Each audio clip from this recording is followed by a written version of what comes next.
ज़कात नहीं दी जा रही है मुकम्मल, वरना गुर्बत खत्म हो जाए। जी जी, जो बजट नहीं कर सकेगी पास हो गई हुकूमत। $12.5 तो सिर्फ दुबई में ले गए हुए हैं। लाख रुपया जो कमा रहा है वो उसका टैक्स पता लगेगा, उसके बिजली के बिल से भी लेंगे। यानी जो माली भर्ती हुए हैं, पता लगा वो डायरेक्टर बन गए ज़राअत। मेरा ख्याल है तारीख में इतना बुरा इस्तेसाल हमने गंदम के हवाले से कम नहीं देखा होगा जितना इस दफ़ा IMF का कंट्रोल है। तो बजट तो आपका IMF बना रहा है। करोड़ों बच्चे स्कूल से बाहर हैं, उनकी तादाद बढ़ रही है। बिस्मिल्लाहिर्रहमानिर्रहीम, अस्सलाम वालेकुम।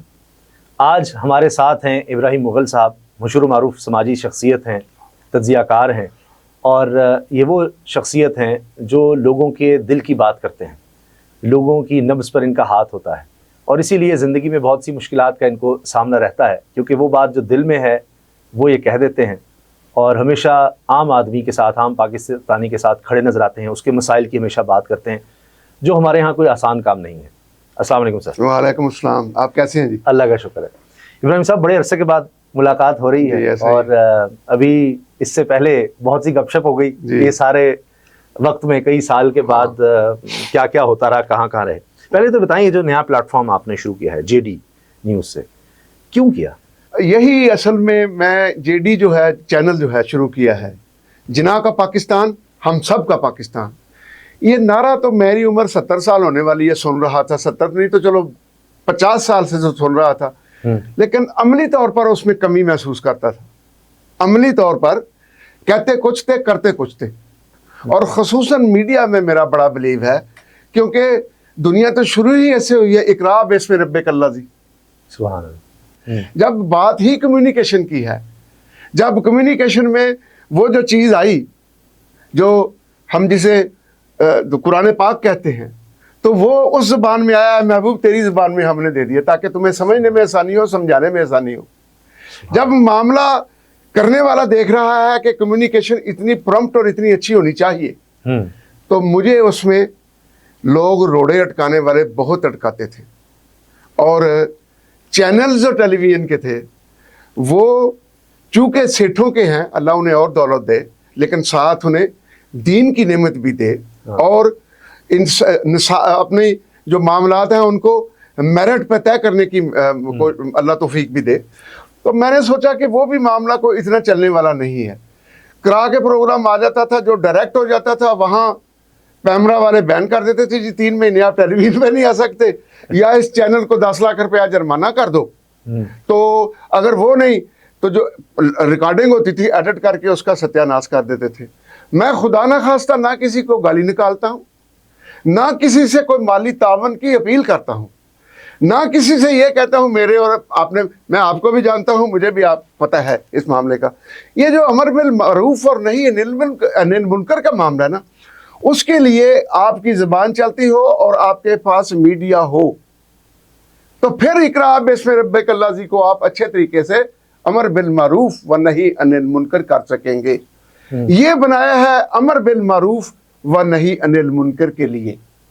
ताहम बनाने के बाद मुझे कोई हर्ज नहीं है इसमें कहने में, मैं जिन लोगों को ज़मीर की सदाकत के मुताबिक प्रमोट कर रहा हूँ कि वहाँ से नतीजा आना चाहिए, मतलब मुझे क्या हर्ज है कहने में कि ISPR से इसका नतीजा आना चाहिए।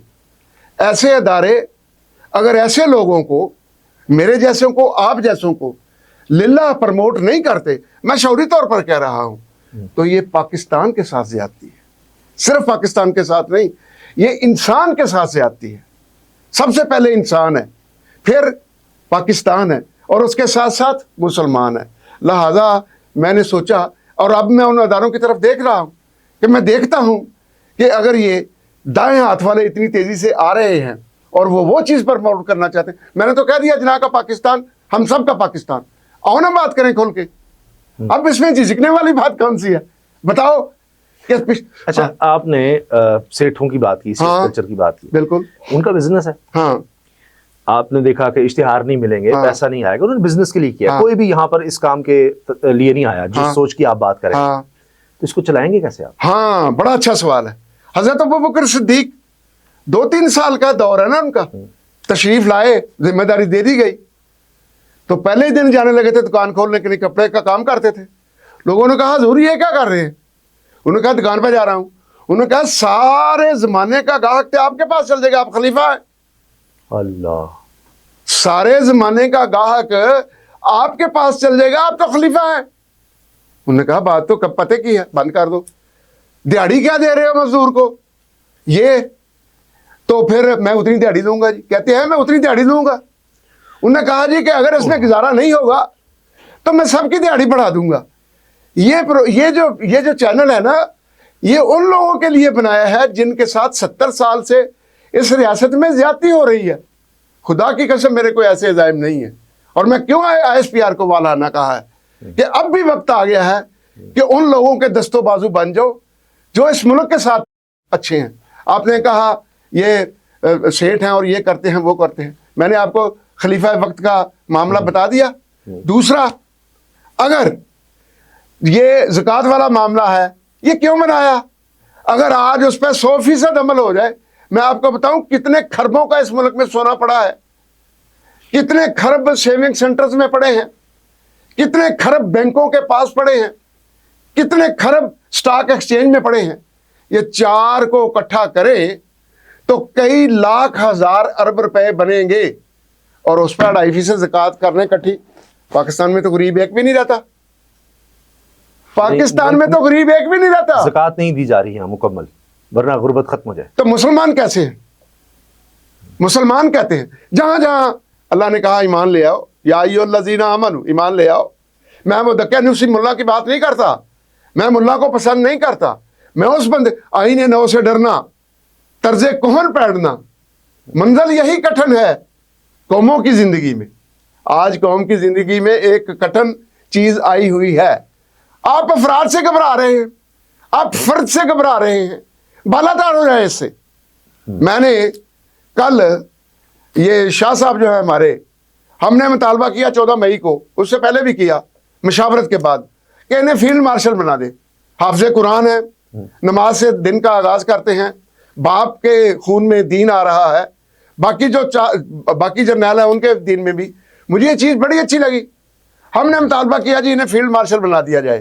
किसी ने सुना या जो भी हुआ, मैं वाजे कह रहा हूँ, हमारे पास रिकॉर्ड है, बन गए। करना तो मेरे अल्लाह ने थे, अब बन गए हैं। तो अब हमने इन्हें कल का एक नाम दिया है कि आपके सलाहुद्दीन अय्यूबी थे, जब गए दुनिया से क्या था पास? खालिद बिन वलीद थे, खालिद बिन वलीद थे जी जी। क्या था पास जाते हुए? इसी तरह के ये सिपा सालार है ना। और खालिद बिन वलीद जब दुनिया से गए, जब दफन कर रहे थे, उनका घोड़ा साथ खड़ा था, वो रो रहा था। ये मेरे अल्लाह के फैसले हैं। और जनाब शाह साहब, हमने आपको अयूबी दोयम कह दिया है अल्लाह के फजल से। अब आप वो किरदार अदा करें कि जब आप दुनिया से जाएं तो आपका घोड़ा आपके लिए रो रहा हो। अच्छा, ये बताएं इस वक्त आपकी नज़र में मसाइल क्या हैं पाकिस्तान के, एक आम पाकिस्तानी? सबसे ज्यादा अशराफिया का तबका यहां डेवलप हो चुका हुआ है। रियासत के फैसले वो कराता है। वो, मैं उसे अशराफिया नहीं कहता, और वो है भी खुद साख्ता अशराफिया, खुद बना हुआ है। खुदा की कसम, मैं चीफ साहब को बताता हूं कि किसी दिन मेरे साथ सेशन कर ले, ये बजट आ रहा है। बल्कि उसामा बेटा, आपके प्रोग्राम से मैं ये पैगाम देना चाहता हूं कि लिल्ला ये बजट ना बनने दे जब तक हमसे आप सलाह मशवरा ना कर लें। बजट क्या है, आ रहा है ना जी। बजट का कानूनी पहलू यह है कि हर हुकूमत को साल में एक मरतबा पेश करना उनकी आईनी जिम्मेदारी है। जी जी, जो बजट नहीं कर सकेगी पास, वो गई हुकूमत। गई हुकूमत। दूसरी बात, यह बजट आप अदालत में चल जाए, मैं और आप चल जाएंगे, अगर जब बजट पेश किया जाता है, मुआशरे के हर फिरके के लिए, सोसाइटी के हर तबके के लिए, अगर वो बजट बेनिफिशियल नहीं है, वो बजट मत अप्रूव किया जाए। 10 करोड़ बंदों के लिए इस बजट में क्या आएगा? मैं बताता हूं क्या आएगा। 100-200 अरब डॉलर का कर्जा है, ये उतर सकता है। बंदे बता दूंगा पाकिस्तान में, जिनके दफातर में, जिनके घरों में, बाहर तो जो लेगे वहां से डॉलर इकट्ठे कर ले, 200 अरब 300 अरब डॉलर इकट्ठा हो जाएगा इसी पाकिस्तान में।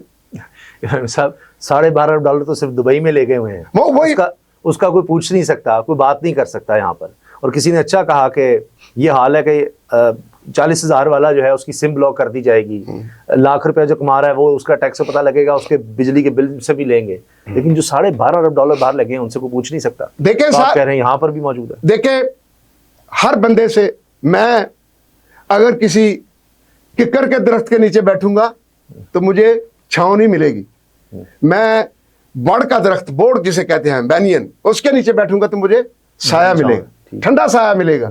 मैं उसामा से बात कर रहा हूं, अपने बेटे से, जो मेरे दिल के अजीज है, और मैंने जिंदगी में शायद ऐसे मामला किसी ने नहीं खोले जितने मैं आपके साथ खोल रहा हूं। खोल इसलिए रहा हूं कि मेरा और आपका अब आपस में दिल गुफ्तगू कर रहा है। ये ज़बानें तो अल्लाह ने दी है, चलो कम्युनिकेट कर लो। और 2-4 बंदे इस तरह के और इकट्ठे हो गए तो इस मुल्क में इनकलाब आने वाला है। इनकलाब क्या, मैं नहीं पता, नाम लेता इस्लाम का, लड़ाई पड़ जाती है। इंसान की बात करो, इस्लाम की नहीं बात करते। इस्लाम, इंसान की बात करो। 25 करोड़ इंसान है। चीफ साहब, जिस तरह की अल्लाह ने आपको जिम्मेदारी दे दी है, ये आपको ओहदा नहीं दिया। कोई गलतफहमी में ना रहे कि शाह साहब को या हमारे जो चीफ फील्ड मार्शल हैं उनको ये ओहदा नहीं मिला, उनको जिम्मेदारी मिली है। और जिम्मेदारी वो देख रहा है देने वाला कि मैंने दे दी, अब तू कर जो करता है मेरी मदद से। और खुदा न खास्ता ये ना कर सके उसामा बेटा, तो मैं मायूस तो नहीं हूं, मैं परेशान भी नहीं हूं। मेरे बाबा जी सरकार होते थे, सूफी बरकत अली साहब, फरमाया करते थे कि लोगों याद रखो, फैसले एक वक्त ऐसा आएगा कि दुनिया भर के फैसले इस मुल्क में होंगे, और वो मुल्क में तो होने हैं। तो मैं अगर यूपी दोइम को ये कह देता हूं कि खुदारा आप वो बन जाएं कि आपके दौर में वो फैसले यहां होने शुरू हो जाएं, तो बुराई क्या है। खुला खुला फौज को कह रहा हूं कि खुदारा वो फैसले कर लो। अभी आप लेसर ईवल हैं, यहां ईवल 100% की हैं, जिनके मैंने कहा वो पाकिस्तान में सबसे बड़ा फ्रॉड क्या था, वो भी एक गवर्नमेंट मुलाजिम का था, सेक्रेटरी था फाइनेंस का बलूचिस्तान का। उसको वो बाहर जाने लगा, 80 करोड़ रुपया उसकी छतों से, उसके बेडों के नीचे से, ये वो से निकला, हीरे जवाहरात निकले। यानी जो माली भर्ती हुए हैं, पता लगा वो डायरेक्टर बन गए ज़राअत के। इस मुल्क में करप्शन की बात करें, इस मुल्क में रिश्वत की बात करें, इस मुल्क में कब्जा ग्रुप की बात करें, इस मुल्क में मतलब यह कि किसी को लूटने की, डाका डालने की बात करें।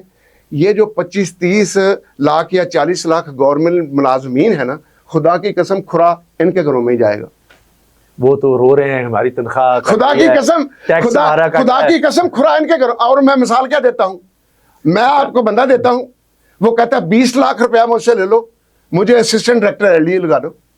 20 लाख पास से देता है, मैं दे दूंगा 2 बंदों का कि जाओ भाई हराम खा लो तुम। और पटवारी तहसीलदार, आप तो बहुत बड़ी बात कर रहे हैं। मैं तो दूसरी क्या करने लगा हूं। गुलाम हुसैन साहब का आपको बयान भूल गया, एक डीसी लगा 3 करोड़ रुपया दे के, एक डीसी लगा 6 करोड़ रुपया दे के, उसने कहा शहर मेरी मर्जी का होगा, गुजरांवाला ले लूंगा। हम तो, हमारे तो सौदे किए जा रहे हैं, मेरे और आपके तो सौदे किए जा रहे हैं। अच्छा, किसान आपके भी बड़े दिल के करीब है, मेरे भी। काश्तकारी बड़ा खूबसूरत काम, बड़ा अच्छा काम है। इस वक्त किसान कहते हैं जी हम लुट गए, बर्बाद हो गए। गंदम का आपने देख लिया रेट, मेरा ख्याल है तारीख में इतना बुरा इस्तेसाल हमने गंदम के हवाले से कम नहीं देखा होगा। और ज़्यादातर किसान गंदम लगाते, ये मजबूरी है कि अपने घर रीते लानी है ना जी, वो तो है। कोई मुस्तकबिल आपको नज़र आ रहा है किसान का? क्योंकि अगर किसान, पहले ही हम देख रहे हैं कि जो बच्चा थोड़ा सा बेहतर होता है, अब्बा जी सारी उम्र तुहानू देखिया वाही करते हैं, की लग गया सानू, की कीता तुसी, या मुझे बाहर भेज दें, नहीं तो मैं शहर जा रहा हूँ। तो ये जब सारे लोग शहर आ रहे हैं, उससे एक बहुत बड़े मसाइल बेशुमार जन्म ले रहे हैं, समाजी भी, माशी भी, माशरती भी, अखलाकी भी, सब कुछ हो रहा है। किसान का क्या बनेगा? बेड़ा गर्क कर दिया। मुझे अरेस्ट कराना है तो मरियम साहबा करवा दें, मुझ पर कोई कदगन भी लगवा दें, लेकिन इनके बस की बात नहीं है सूबे को चलाना। मैं आपसे एक बात बड़ी दिलचस्प डिस्कस करूं। मैंने ज़िंदगी में बड़े साबिर और शाकिर को लोग देखे ना, यानी उनके बारे में आप अर्ज करता हूँ कि उनकी ज़मीन है, ज़रूरी ज़मीन। तो मैंने उनसे पूछा, देखें आप जब पूछो ना, अल्लाह का बड़ा ही शुक्र है, अल्लाह का बड़ा शुक्र है।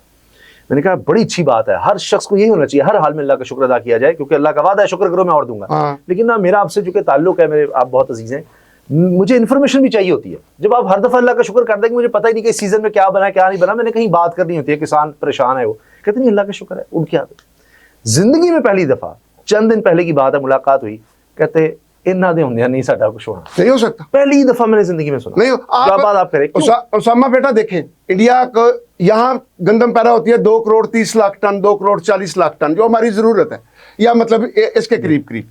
भारत में गंदम पैदा होती है 10 करोड़ 12 करोड़ 14 करोड़ टन, क्योंकि उनकी आबादी बहुत बड़ी है। जी। भारत को IMF ने बाजू मरोड़ने की कोशिश की, खरीदारी में मत जाओ, सिखों ने जाने दी, किसान ने जाने दी, लेकिन इस साल भी भारत बावजूद IMF के या दूसरे अदारों के, जो वही इदारे जो मरियम साहबा को तंग कर रहे हैं कि ये मत काम करो खरीदारी का, उन अदारों के होते हुए भी भारत ने अभी तक इस साल की गंदम में से 2,60,00,000 टन गंदम खरीदी है हुकूमत ने। किस लिए? कि ये खुराक का मामला है। यूसुफ अलैहिस्सलाम आए, 7 साल ऐसे जाएंगे, 7 ऐसे जाएंगे, आपको जिम्मेदारी देनी है।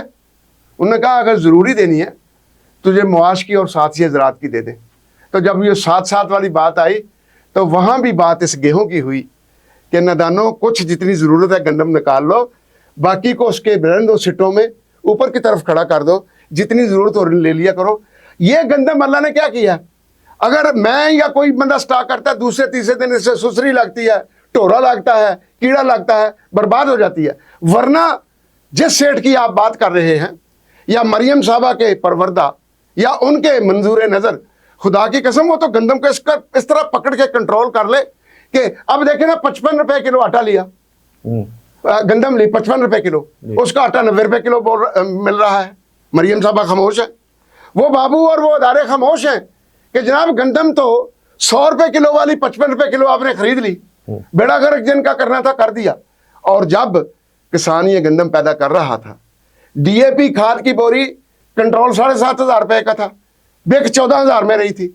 हमने कहा ये गंदम, हमने ये DAP खाते नहीं है, ये गंदम में डालेंगे, गंदम पैदा होगी, अवाम खाएगी। उन्होंने कहा नहीं, ये कंट्रोल ना कोई DC कंट्रोल कर सके। लेकिन जो किसान कार्ड है ये अगर दिया जाता है ना, डायरेक्ट हम सब्सिडी दे रहे हैं उसको, 5,000 रुपया दे रहे हैं जी, उसको सोलर भी देंगे, ट्रैक्टर में भी सब्सिडी देंगे, इससे काम नहीं बनता। मैं मायूस नहीं हूं हालात से, लेकिन इसहाक डालर ने 43 अरब रुपए का प्रोजेक्ट लेके आया जब हमारी चंद साल पहले मुंजी खराब हुई, और उन्होंने कहा कि किसानों के घरों में दा के दो 43 अरब जी। जो उसमें तकसीम हुआ 12, 14, 15 अरब, लेट से कि 15 अरब तकसीम हुआ या 16 अरब तकसीम हुआ, उसमें से 8 अरब तो पहले commissioner, deputy commissioner, assistant commissioner, तहसीलदार खा चुके थे। बाकी जो आधा बचा वो तहसीलदार, नायब तहसीलदार, पटवारी और गिरदावर के पास चला गया। किसान के पास जब रुपए में से चुआनी गई, उसने गालियां अपने आप को भी निकाली और उसने कहा दफा हो जाओ, मैं ये चंद टके नहीं लेता। वो बुरी तरह नाकाम हुआ। पाकिस्तान में 43 अरब का जो पैकेज किसान के लिए अनाउंस किया गया, अब भतीजी अपना वो चचा इनके लगते हैं या ताया लगते हैं, अब वही चीज रिपीट कर रही है। आजमूदा राजमूदा, मैं अगला लफ्ज नहीं बोलता, मेरे दीन ने तो रहनुमाई कर दी है इसकी। अच्छा, एक्सपर्ट्स ये कहते हैं, बाज एक्सपर्ट्स आपकी बात है कि जी ठीक है गंदम में नहीं है रेट, को गवर्नमेंट नहीं ले रही, आप कुछ और लगा लें, सब्जी लगाएं और काम करें, चावल लगाएं, दीगर इस तरह की चीजें लगाएं जिनकी डिमांड है, बाहर जिनकी डिमांड है। देखें कुरान को उठाएं, कुरान क्या कहता है, एक दाना लगाओ, मैं उसकी बालियां निकालूंगा 7, एक एक बाली में 100-100 दाना होगा। कुरान ने खजूर के, जैतून के और गंदम के अलावा कोई मिसाल दी है? अनार के अलावा, 2-3 के अलावा। और खुराक की मिसाल गंदम से ही दी है, इसलिए कि अभी हमारी गंदम एक दाने से 3 या 4 बालियां निकल रही हैं और उनमें एक सिट्टे में 60 से 70 दाने हैं। इस गंदम ने 7 बालियां निकलनी है और हर बाली से 100 दाना निकलना है, वो तकरीबन 300-400 मन फी एकड़ निकला करेगी। लिहाजा ये तो क़यामत तक का खुराक का एक मसला है। जो मेरे अल्लाह ने, वो राज़िक है और उसने कहा मैं राज़िक तो हूँ, तरीका मैं किसानों आपको अपना इस्तेमाल करता हूँ, टूल के पैदा करो और मेरी खलकत को दो। किसान को मैं राज़िक तो नहीं कहता, लेकिन जरिया तो रिज़्क़ का बना हुआ है और गंदम, चावल, मकई नहीं उसमें ज़्यादा किरदार अदा करना है। ये आज बंदे जो कह रहे हैं, ये माजी में भी ऐसे नादान कहते रहे, कभी पाशा आ गया, कभी कारदार आ गया, कभी सलमान आ गया, कभी रात को आया, रात मतलब ये कि मैं आपसे अर्ज करूं, डॉन न्यूज़ के ब्यूरो चीफ हैं, उन्होंने बात की कि मैं 32 साल से इकोनॉमी की बीट कर रहा हूँ, यानी इसको कवर करता हूँ डॉन अखबार की तरफ से। डॉन अखबार का इसलिए हवाला दे रहा हूँ कि उसको इश्तिहार ज़रा हुकूमत के आजकल कम मिल रहे हैं। तो उन्होंने कहा कि सनाउल्लाह उनका नाम है, कि जितना इस दफ़ा IMF का कंट्रोल है, जितना इस दफ़ा IMF कंट्रोल, एक एक चीज़ यानी पहले उनसे अप्रूव होगी फिर बाद में पेश होगी, तो बजट तो आपका IMF बना रहा है। नहीं तो अगर ये बात है तो IMF को मैं सवाल करता हूं, you people are sitting in Pakistan and you are giving the dictations के बजट should be according to their wish. Okay, IMF जब ये कह रहा है okay increase the rate of the electricity, increase the rate of the gas, increase the tariffs and increase the taxes, everything, so that you should gather. अभी 14,000 अरब रुपए की बात आ रही है टैक्सेस में इकट्ठा होगा, उसमें से 2-2.5 अरब रुपया तो तेल की लेवी है 100 रुपया लीटर की जब होगी, और 22 अरब तेल बिकता है, 2200 अरब रुपया उससे इकट्ठा हो जाएगा बगैर किसी को बताए। अब IMF ये तो कहता है, IMF ये क्यों नहीं कहता don't give free oil, don't give free गाड़ी, don't give free house, don't give free maintenance, don't give free driver. दुनिया में कहां है? इतने नहीं है, दुनिया में कहां है? इतने कहीं नहीं होंगे। तेरे बाप दादे की जागीर है कि तू 200 लीटर ले जा, तू 400 ले जा, तू 600, अदल के अलावा। और अदल में भी 20-20 लाख है। नहीं ताहम अदल के अलावा, अदल जो लोग यहाँ फिट नहीं आए उन्होंने अदल को छोड़ा, उन्होंने जूते की बड़ा वकील तो एक केस की इतनी फीस लेता है। अच्छा, अदल के अलावा, फौज के अलावा, सेहत और तालीम के अलावा, इमरजेंसी जहां हो, इसके अलावा किसी बंदे को भी 1 लीटर मुफ्त पेट्रोल देना गोया आपने एक पाकिस्तानी को कत्ल कर दिया। एक तरफ तो रोटी नहीं मिल रही और दूसरी तरफ आप इतनी अय्याशी, IMF का उसकी तरफ क्यों नहीं आता? और अगर I will request IMF instead of asking to increase the taxes and the tariffs, they should simply ask the government, they should decrease 50% of their non-development budget.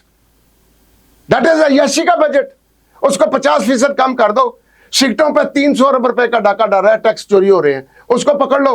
500 अरब 600 अरब रुपया बकौल शौकत अजीज के खा जाता है FBR वाला, ये 1000 अरब इकट्ठा हो जाता है। ये आपके बजट को इतनी सपोर्ट देगा? क्या जरूरत है और मजीद टैक्स बढ़ाने की या तेल को या गैस को महंगा करने की? कोई सोचे तो हो। लेकिन अब मैं इस फोरम के हवाले से भी फिर रिक्वेस्ट कर रहा हूं, मैं अपना अयूबी दोइम से, कि आप बजट मत बनने दें इन बाबुओं की मौजूदगी में, ये लूट के ले जाएंगे सब कुछ। और डाका कहां शुरू होता है?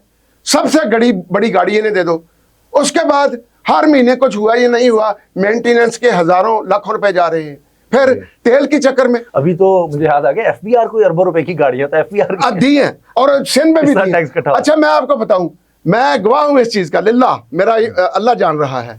एक बंदा गवर्नमेंट का मुलाजिम रिटायर हो गया, रिटायरमेंट के 6 साल बाद भी उसके घर में तेल की पर्ची जा रही थी एक महकमा से कि उसके घर वाले मुफ्त तेल लें। अब तो माशाल्लाह रिटायर भी नहीं होते ना, अब तो कहीं ना कहीं और एडजस्ट कर। अब जाए बताएं कि जब इस तरह के डाके अपने ही लोग डाल रहे हैं तो ये मुल्क कैसे सुधरेगा? गरीब के पास रोटी कैसे पहुंचेगी? मैंने तो कह दिया कि किसान से 55 रुपए गंदम छीन लिया आपने, वो कहां लेके जाता? स्टोर नहीं कर सकता था, और 55 रुपए वाला आटा 90 रुपए में बेच रहा है। मरियम साहबा, कभी उस तरफ ध्यान गया? और दूसरा, मैंने देखा है, मुझे वो माफ करें, पहले ही मैं माफी मांग लेता हूं उनसे, कहीं मरवाई ना दें, लेकिन एक बात है, मैं आपको वाजे करूं कि ये कहती हैं कि मुझे किसी पे गुस्सा नहीं आता, लेकिन मुझे लगता है कि दिल में बहुत बात रखती हैं और इस वक्त फुल बाबुओं के कंट्रोल में खेल रही हैं। बाबू जो इशारा भी कर देता है, देखें डिस्ट्रिक्ट गवर्नमेंट बनाने लगे हैं, जी, वो सारा कमिश्नरी निजाम पूरी ताकत से लाने लगे हैं। जी। अच्छा, वो जो कमिश्नरी निजाम है, अगर वो कमिश्नरी निजाम जो लाना है, हर चीज का कंट्रोल DC को दे दिया, तो MNA को MP को जूते मारा और उन्हें घर भेजो। वो किस लिए करवाए हुए? वो करोड़ों रुपए खर्च करके आए, उनका मकसद क्या रह जाता है? अगर बाबू नहीं कंट्रोल करना है, और अगर आपकी सोच यही है कि गोरा आया हुआ है, ईस्ट इंडिया कंपनी आई हुई है और ईस्ट इंडिया कंपनी ने ही कंट्रोल करना है, और बाबू को आप खुद बड़े फख्र से कह रही हैं कि DC ये करेगा, सिलेक्शन तक जो कमेटियां बनेंगी, या करप्शन हो या ये हो या वो DC करेगा, तो MNA MPA को घर भेजे। क्या मकसद आ जाता है? आप MNA की बात करें, काउंसलर और नहीं, वजीर को भी घर भेजे, वैसे ही खत्म हो, वजीर को भी घर भेजे। अच्छा, यही तरीका आपका ख्याल है कि टैक्स इनसे ले लें, इशराफिया से या जो भी पावर में, तो उससे आपको लगता है गुर्बत खत्म हो जाएगी मुल्क में? मैं कहता हूं सिर्फ बाकायदा जो ज़कात बनती है और जो टैक्स रियासत डिसाइड करती है, सिर्फ वो दयानतदारी से ले लिया जाए तो मौजूदा टैक्स से लोगों को आधा टैक्स देना पड़ेगा। अच्छा, ज़कात जो है वो तो देनी ही है हमें, मेरी और आपकी गर्दन पे वो है जिम्मेदारी। तो अगर ये कर लिया जाए तो रियासत को सालाना 2-4 हज़ार अरब रुपए बजट से सरप्लस मिलेंगे। ये बताएं कि तालीम और सेहत, ये रियासत की सबसे बुनियादी जिम्मेदारियां यही हैं। करोड़ों बच्चे स्कूल से बाहर हैं, उनकी तादाद बढ़ रही है। सेहत का आपके सामने ही बुरा हाल है, प्राइवेटाइज तालीम भी सेहत भी, वो तो प्राइवेटाइज, ताकि अगर आपको सिक्योरिटी चाहिए वो भी आप गार्ड रखें और पुलिस आ जाती है तो उसी बाहर गार्ड भी रखे। बेकरी तक मैं एक दिन गया, एक बेकरी पे वो आधा शटर डाउन, मैंने कहा टाइम तो नहीं है, 8 बजे का टाइम। तो मैंने कहा ये क्या चक्कर है जी, बंद हो गई है। मैंने कहा यार 11 बजे तक तुम्हारी खुली होती थी, क्यों बंद हो गई है? वो दूसरा कहता जी वो ना तो बंदा फड़ के ला गए, क्यों? वो गार्ड जरा इधर उधर किधर गया सी, वॉशरूम गया था, कहाँ गया था पता नहीं। तो कहते जी यानी गार्ड आपने बैंक वाले ने भी रखना है, ये जिम्मेदारी आप बैंक की तो समझ आती है, एक छोटा सा बेकरी वाला है, फलां है।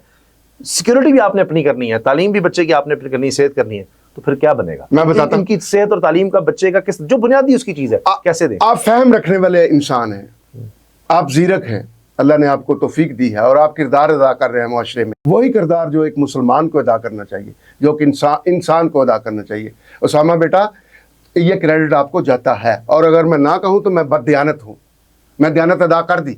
अब आप क़यामत को रोज़े मैदान अरफात में मेरी गर्दन नहीं पकड़ सकेंगे कि जी आपने वो हक अदा, मैं कर रहा हूँ। लेकिन मुझे बताओ, स्पेन वाला पता क्या कहता है? स्पेन इसलिए मैं कहता हूँ कि हमारी हिस्ट्री है, हमें जूते मार के निकाला गया, हमें शिकस्त वो दे दी गई कि उसके बाद हम संभल ही नहीं सके। स्पेन की एक कहावत है कि जिस मुल्क में सेहत और तालीम बहुत मुनाफा बख्श कारोबार बन जाएं, उस मुल्क का जोग्राफिया कायम नहीं रहता। अल्लाह रहम। ओहो सर, ये तो पानी भी अब आपने खरीद के ही पीना है। मैं कह दिया, समझने वालों को समझना चाहिए कि इस मुल्क में जो टाइकून्स हैं वो तालीम में कमा रहे हैं या सेहत में कमा रहे हैं, बड़े बड़े हॉस्पिटल और कमा कहाँ रहे हैं, या मीडिया में आए थे तो ये तो डिजिटल मीडिया आ गया जी। तो मैंने तो समझा दिया समझने वालों को। अब उनकी ये मर्जी है, अब वो ये चाहें। मैंने इतनी बड़ी आपको कहावत बता दी, स्पेन की चेक कर ले। बिल्कुल। तो अगर मेरा खुदा न खास्ता इन हरकतों की वजह से जोग्राफिया ही खतरे में है तो मैं किस वक्त का इंतजार कर रहा। आखिरी सवाल, स्टंटेड ग्रोथ जिसको ग़िज़ाई किल्लत कहते हैं, ग़िज़ाई कमी। वर्ल्ड बैंक की अभी रिपोर्ट आई कि 1 करोड़ लोग तो वो हैं जो अब एक वक्त की रोटी भी नहीं खा पा रहे, जो प्रॉपर रोटी है। लोग ये समझते हैं जी रोटी से मुराद है कि एक रोटी कैसे हो सकता है, जो खुराक आपको मिलनी चाहिए एक टाइम की भी नहीं पूरी सही तरह मिल रही।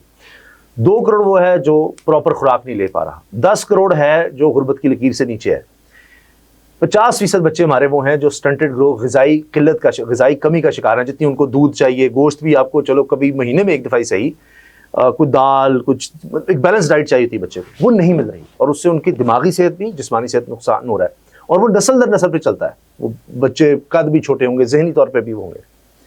इसका आपकी नज़र में क्या इलाज है? देखिए, बड़ा आसान इलाज है, अल्लाह आपको हिकमत और दानाई दे। बेनज़ीर इनकम सपोर्ट प्रोग्राम है जी, उसमें मेरे अंदाजे के, मैं माफ़ी मांगता हूँ गलत हो तो, 40 से 50% बाबू खा जाते हैं। और आपने माजी में देखा ऐसे ऐसे अफसर पकड़े गए जो बेनज़ीर इनकम सपोर्ट प्रोग्राम में से सोने की चूड़ियां पहन के औरतें आ रही थी, कड़े पहनकर, और वो पैसे लेकर ले रही थी। सारा वो फंड बंद कर दें, उसमें 300 अरब और डाल दें, पाकिस्तान के 10 करोड़ लोगों को अलहदा कर दें, उनकी गंदम, उनका चावल, उनकी दाल, उनका घी, उनकी चीनी, उनका साबुन, चाय की पत्ती, कुछ दीगर ज़रूरियात। फौज अपने डिफरेंट जगह पर डिस्ट्रीब्यूशन सेंटर बनाए, उनके कार्ड बना दिए जाएं, और इसमें दीन में भी कोई इसकी बुराई नहीं है। जो बंदा गरीब हो वो उसका हक बनता है कि रियासत उसकी जिम्मेदारी ले। ये खुराक तो जाहिर है, खुराक, तालीम, सेहत, घर वगैरह वो शुरू कर दे। लेकिन वहाँ सिविल बाबू ना बैठे। मैं क्लर्क को भी सिविल बाबू कहता हूँ जो 40 अरब की KPK में सुना है करप्शन कर रहा है। मुझे खुराक की अहमियत तो यह सैयदना उमर फारूक रज़ी अल्लाह अन्हु याद आ गए कि बोरी उठाई हुई है तो खुराक की जिम्मेदारी थी तो तभी उन्होंने किया, और बच्चे का जो वजीफा, और जब पैरा दे रहे थे उस औरत ने क्या कहा खलीफा के मुतल्लिक? उन्होंने कहा ओ तू तो वो जो कुत्ता प्यासा मर जाएगा, क्या है वो? खलीफा की जिम्मेदारी आती है। अब मेरे मतलब सलाहुद्दीन अय्यूबी दोयम की जिम्मेदारी मैं तो समझता हूँ अल्लाह ने उन्हें यह जिम्मेदारी दे दी है। खुदा की कसम, आप खुल के इस्लाह मेरिट पे शुरू करें, इस तरह के रेवोल्यूशनरी स्टेप उठाएं, इनमें करप्शन सिर्फ बंद कर दें। हर बंदे को रोटी भी मिलेगी इज्जत के साथ, रोजगार भी मिलेगा, कपड़ा भी मिलेगा। पाकिस्तान में हर चीज है, सिर्फ उसकी डिस्ट्रीब्यूशन जो है वो उन बाबुओं, उन डाकुओं, उन चोरों के हाथ में है कि जो गरीब तक चीज पहुंचने नहीं दे रहे। अगर पहुंचती होती तो ये गंदम 2200 रुपये मन ना बिकती, ये 4000 रुपये मन बिकती। और इससे तकरीबन 350 अरब रुपए का जो नुकसान हुआ उस कम्युनिटी का, जो अगले 10 साल नहीं उठ सकेगी। वहां जब दौलत जाती तो बच्चा शायद शहर शिफ्ट होने की बजाय वहां ही कहता कि मैं यहाँ अच्छा बाथरूम बना लेता हूँ और मैं यहाँ रहता हूँ। निज़ाम इंसाफ का क्या करें? 20 साल फैसले नहीं होते, बेवा होगी औरत, उसको पता लगा अभी तक उसकी जायदाद, खामद की जायदाद ही नहीं मिल रही, बच्चे यतीम हो गए हैं, माल कोई और खा गया है, कोई उनका पुरसाने हाल ही नहीं, वो गुर्बत में सारी ज़िंदगी गुजार रही, जवान हो गए, मिल जाता तो तालीम का कुछ कर लेते। बेशुमार इस तरह के मेरा दीन तो कहता है अकीमुल वज़न बिलकिस्त, वजन की बात करता है, अदल की बात करता है, इंसाफ की बात करता है। इसके मतलब तो क्रिश्चियन कह गए इंसाफ हो रहा है, फिर रियासत को कोई खतरा नहीं, लेकिन वो माफ़ी के साथ मुझे अरेस्ट ना करा दे, हो नहीं रहा, इंसाफ नहीं। और कई लोग तो कहते हैं 100% जिम्मेदारी वो है, मैं कहता हूं नहीं, जिम्मेदारी मैनेजमेंट की है, मैनेजमेंट को बेहतर करना पड़ेगा। मैं लीवर में था तो मैंने कहा I am going to hire a person who should be very honest efficient. गोरा था हमारा बक्कल, कमर्शियल था मैनेजर। उसने कहा look mister Moghal, we don't need honest, you bring the efficient person, our system will make them honest. चेक ही ऐसा होगा, इधर उधर नहीं कर सकेगा। Our system will make him efficient and honest. मैंने पिछले 3 महीने से अचार से रोटी खा रहा हूँ, चाय से रोटी खा रहा हूँ, इसलिए कि छोटा होता था तो बाज का अचार मिलता था, बाज का चाय तो नहीं, दूध मिलता था शक्कर वाला या गुड़ वाला। क्यों खा रहा हूँ? इस ज़मीर को, इस नफ्स को मार रहा हूँ। मेरे एक सरकार और थे, मैं पीर प्रस्त हूँ, और इसीलिए मुझे यूबी दोएं भी ज़रा पसंद हैं, वो सैयद घराने से हैं। मुझे मैं पीर प्रस्तों को पसंद करता हूँ। पीर प्रस्त मतलब अल्लाह वाहदा उला शरीक है, लेकिन इनकी इज्जत करे, ये वली अल्लाह है। अच्छा, ये दुनिया में अल्लाह ने तारे हुए हैं, इहदिना सिरात अल मुस्तकीम सिरात अल्लज़ीना अनअमता अलैहिम, जिन्हां ते तू इनाम कीता उन्हां दे रस्ते ते सानू चलण दी तौफीक अता फरमा, और इहो ने इनाम याफ्ता लोग। लिहाजा मैं बुजुर्ग कहंदे हुंदे सन, जिन्हों चार ना रोटी खाओ, इस नफ्स नूं समझाओ कि तेनों अगर ये भी ना मिले तो तू की कर लेगा। अल्लाह, बेशक मैं अपनी जिंदगी में ये चीज लेके आया हुआ अपनी जात पर।